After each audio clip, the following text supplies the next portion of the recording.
Honestly, the minerals that we have in front of us here, these specimens, they're irreplaceable. From the beginner of a collection to finishing out your collection, there's a lot of good stuff on this table. Wow.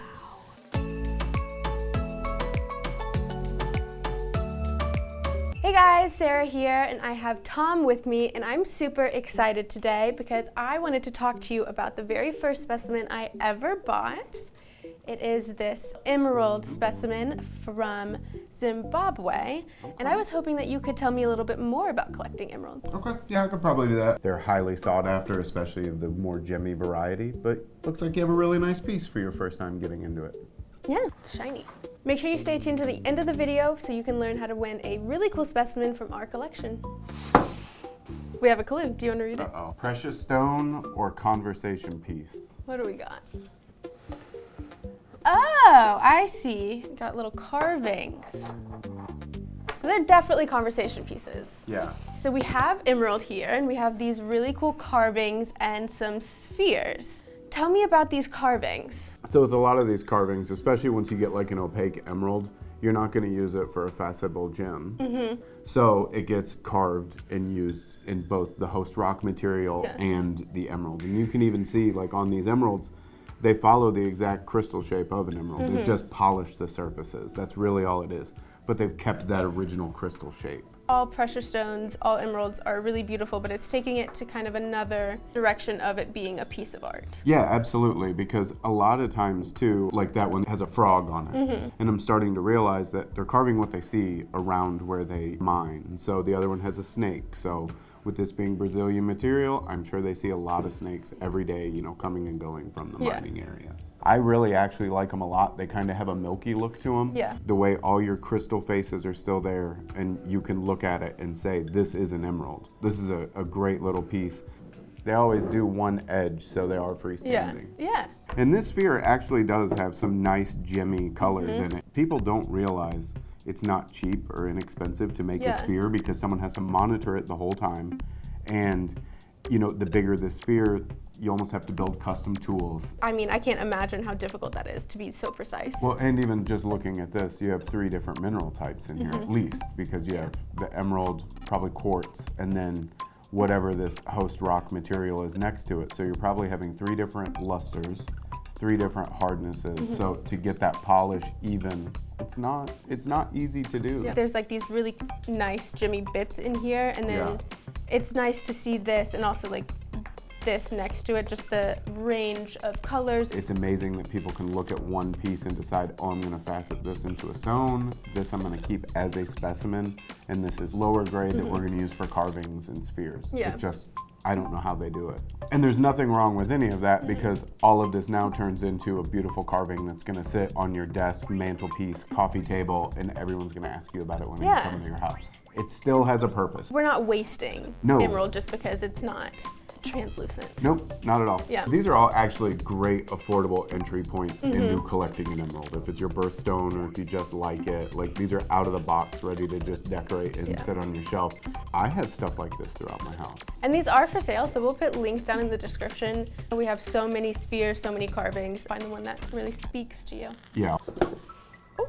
This one's your clue this time. Okay, is this emerald? Well, let's see, is it?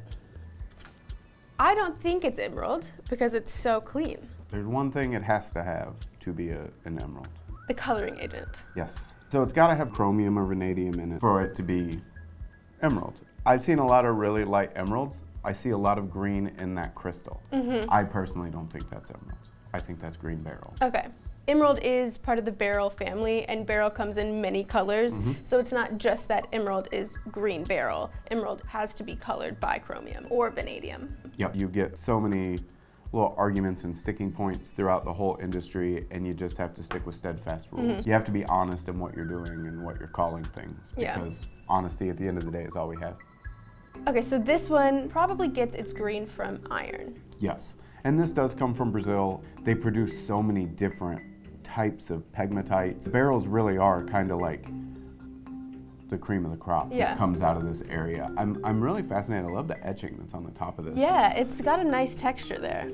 So honestly, the easiest way to check that this would be emerald is a Chelsea filter.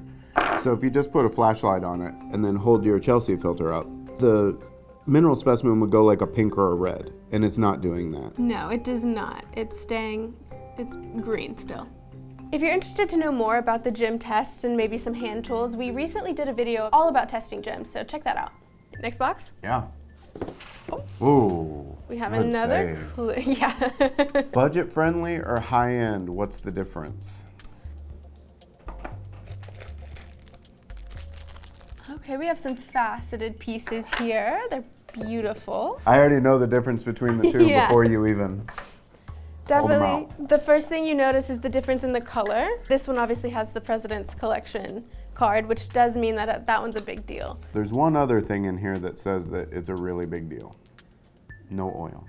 Oh, I didn't even see that. So almost all emeralds are going to be oiled. Basically, all the oiling does is it will go in and fill in little fissures inside the stone. It helps with clarity. It's a clarity enhancement. And it's even gotten to the point where they're calling them light oil, medium oil, heavily oiled. And then when you get no oil, your price tag jumps up a lot. Basically, you just have a really, really, really nice clean emerald. Wow. And they're not going to put any oil in it. Wow. This is super, super clean, untreated emerald is from Zambia. This is a location that's kind of gaining popularity for emeralds. Now this other stone here, this one's from Colombia, which is more of the classic location for emeralds. It's a little bit smaller, but I mean, it's still a really good size for an emerald. This one has been oiled. You can still see a little bit of the fractures in there. It's not quite as clean, but that's kind of more of what I'm expecting from an emerald anyway. It has this lighter green color that's actually really beautiful. So what you're looking at here is the difference between a stone that's hundreds of dollars versus a stone that's tens of thousands of dollars. But they're both pretty comparable in the sense that they're both pretty clean. They're a similar size. They have different but beautiful shades of green. So it's all whatever's in your budget and your preference. Those are the two biggest things in collecting. Is do I like it? Can I afford it? I mean, it's all personal preference. Absolutely. That one's so clean. I don't know that This is a very nice stone. Yeah. I think we have one more box. Okay, We're not going to ooh. slide this one. Oh, is it fragile? They're all fragile. It- Everything's precious. Is this one more so? Maybe? Just wait for the clue. You have to be terrible around the holidays. I am. 3 of the finest emerald treasures. Wow. Yeah. The thing that's really special about these is these are from 3 of the most famous emerald mines. And I think you can see just by looking at them that they absolutely are the top of the top. Yeah. These are gorgeous. So we've got emerald with calcite and pyrite here. This one has just the calcite with it. And then this one is emerald with quartz. And just looking at these, especially these 2 here, it's undeniable that that's an emerald with it. Because you can see the same crystal shape. The only problem is you're just a lot more opaque in these than you are with that. Honestly, the 3 minerals that we have in front of us here, these specimens, they're irreplaceable. These are representatives of the best that come out of these mines. They're phenomenal. You want to do the Chelsea filter so you can see what one looks like? Yeah. So you can tell the difference? Oh yeah, I mean that turns red as soon as you put the light on there. Yeah, so once you get the chromium inside of there, you're really gonna see a lot of red. And that's one of the easiest ways to tell that, you know, you do have an emerald. And then on the other side of it, Oh wow. you know, not all of them will do it as strong as that. This one you do see some pink in it still, pink and red. Edges, yeah. But this one is just a phenomenal piece. That red cap. Absolutely. Fluorescence is my favorite thing about gemstones. Mine too. How do you even put a price on these?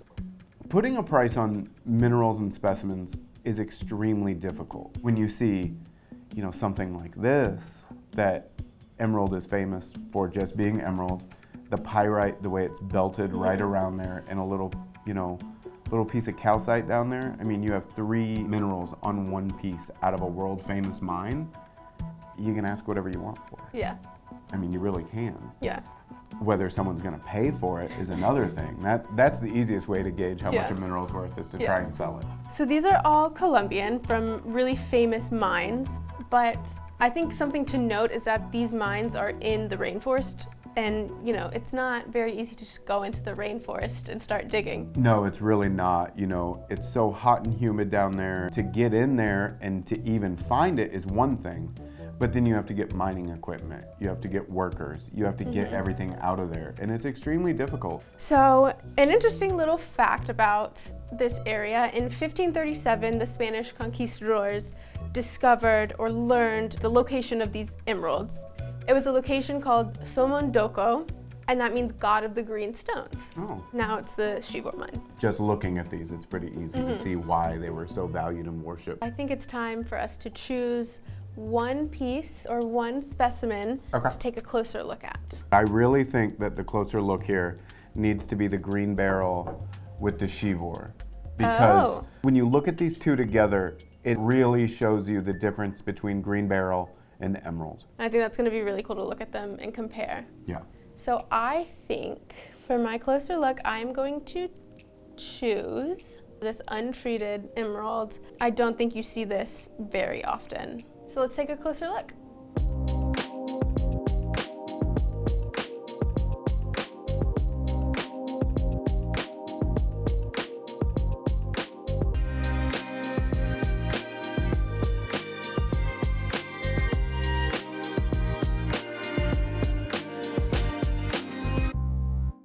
Don't forget, everything on the table is for sale, so you can check the links down in the description if you want to take a look at those. But Tom, I understand that we have a giveaway. Yeah, we have a Brazilian emerald in matrix, and that's a really cool. nice piece. Like, with a little bit of time and effort, I think someone would be able to chip away at some of that matrix, and you'd have some pretty nice crystal in there. Yeah, if you'd like a chance to win this emerald, send an email to info@gemstones.com, give us your name, address, and phone number, and make sure you put emeralds in the subject line. We'll keep this contest open until the end of May 2024, and after that we'll be picking a winner at random. If you want the full giveaway rules, go to jtv.com/giveaway rules. We love our international viewers, however, unfortunately, this is only open to US residents. Also, we're having a gemstone blowout sale with the lowest prices ever on our entire inventory. We've even pulled some new stones out of the vault. Check it all out at jtv.com/gemdeals. This was so fun. I have to have you back soon. I'm happy to do it. From the beginner of a collection to finishing out your collection, there's a lot of good stuff on this table. Let us know down in the comments what your favorite specimen was. And while you're there, don't forget to like, subscribe, and ring the bell so that you don't miss out on any future videos. Thanks for watching.